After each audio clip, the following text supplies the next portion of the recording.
Halo beloved people, saya ingin mengingatkan setiap kita tentang sebuah ayat di dalam Amsal 16 ayat yang ke-9 yang berkata begini.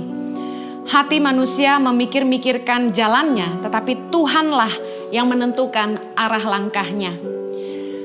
Setiap tahun saya itu sudah punya jadwal pelayanan kurang lebih 1 tahun sampai 1,5 tahun ke depan. Tidak terlalu suka dengan keadaan itu karena seperti hidup saya diatur. Saya harus kemana besok, bahkan setiap pagi itu saya terbangun dengan kaget karena takut terlambat dan takut ada pelayanan yang saya harus datangi pagi itu. Dan selalu harus cek kalender di handphone saya bahwa saya ada pelayanan di mana hari ini. Saya harus kemana minggu ini. Bahkan setiap hari ada meeting-meeting dan pelayanan yang saya harus datangi. Sama dengan hidup kita. Kita juga pasti merencanakan.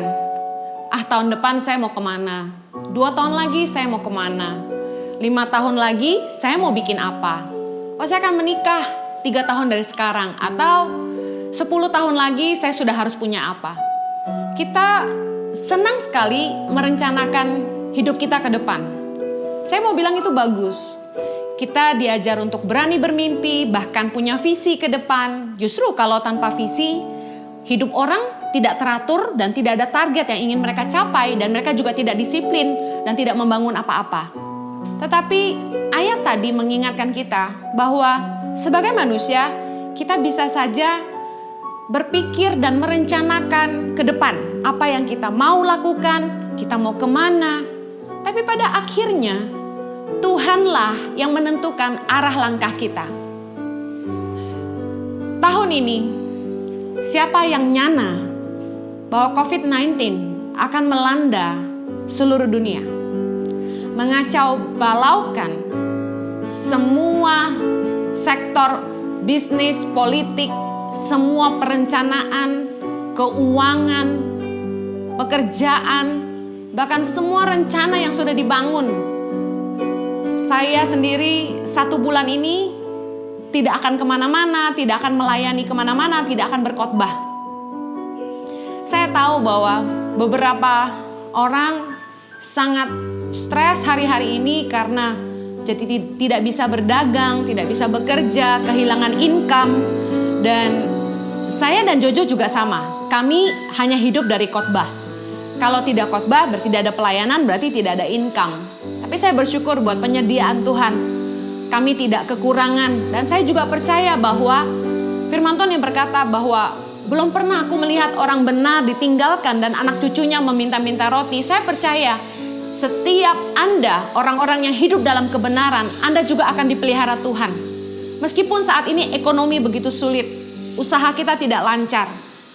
Karena COVID-19 semua kita harus diam di dalam rumah. Saya percaya Tuhan tidak akan membiarkan Anda kelaparan. Saya percaya bahwa apapun yang kita sudah rencanakan jauh-jauh hari, meskipun hari ini harus hancur berantakan, hari ini harus batal, dan bahkan saya sama Jojo tidak tahu bagaimana hidup kami sebulan ke depan. Tapi kami sangat percaya bahwa Tuhan akan memelihara hidup kami dan anak-anak kami. Kami juga memikirkan bagaimana tangan pengharapan. Karena kami tidak bisa khotbah, berarti kami tidak bisa bawa merchandise kemana-mana. Tapi saya menyerahkan semuanya itu kepada Tuhan. Saya ingin setiap kita sadar bahwa hidup kita ini kita harus belajar mengandalkan Tuhan. Manusia boleh berencana, manusia boleh bermimpi dan berharap apa yang mereka ingin raih, apa yang mereka ingin capai. Tapi jangan lupa bahwa yang menentukan arah langkah kita adalah Tuhan. Bukannya Tuhan membuat kita susah, tapi Tuhan ingin mengajar kita untuk selalu melibatkan Tuhan di dalam hidup kita setiap hari. Bahkan di dalam setiap pengharapan, rencana, mimpi, dan semua yang kita inginkan terjadi dalam hidup kita di masa-masa yang akan datang.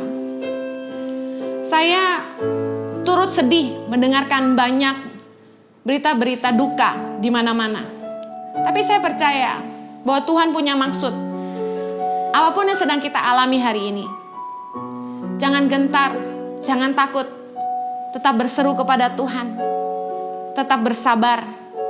Percayalah kepada penyediaan Tuhan. Pastikan kita menjaga hati kita tetap murni, hidup kita tetap suci. Hidupilah kebenaran. Karena janji firman Tuhan, orang benar gak akan ditinggalkan, dan anak cucunya gak akan pernah meminta-minta roti. Apapun yang kita sudah rencanakan, mungkin sama dengan yang saya alami.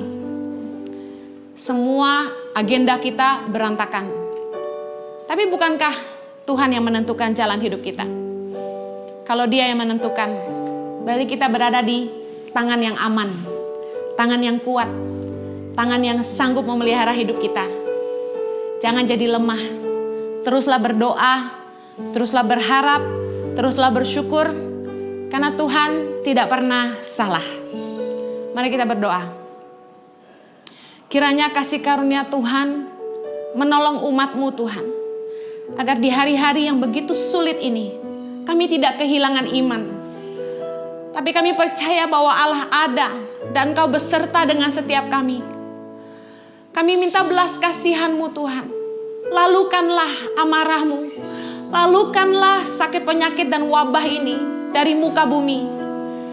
Lindungilah anak-anak-Mu Tuhan. Perlindungan kuasa darah Yesus sempurna. Jauhkanlah dari kematian. Jauhkanlah dari sakit penyakit. Tuhan, kami berdoa, sterilkanlah udara yang ada di bumi ini. Bersihkanlah setiap atmosfer Tuhan. Hanya di dalam nama Yesus kami berdoa agar mereka yang sakit saat ini juga tangan-Mu, Jehovah Rafa, Allah yang menyembuhkan, menjamah mereka. Sembuhkan sakit mereka Tuhan. Engkau yang sanggup memulihkan keadaan setiap mereka.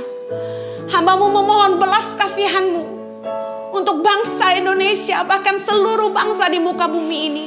Berikanlah anugerah-Mu Tuhan. Janganlah marah kepada kami, tapi biarlah roh takut akan Engkau melanda seisi bumi, supaya setiap orang diingatkan akan Tuhan, akan kuasa-Mu yang terbesar. Kami mengandalkan hanya Engkau ya Tuhan. Hidup kami hanya ada di dalam tangan-Mu. Kami percaya pemeliharaan-Mu sempurna. Kami tidak akan kekurangan. Kami akan lihat Tuhan membela kami dan memelihara hidup kami. Terima kasih Tuhan Yesus. Kami mengucap syukur.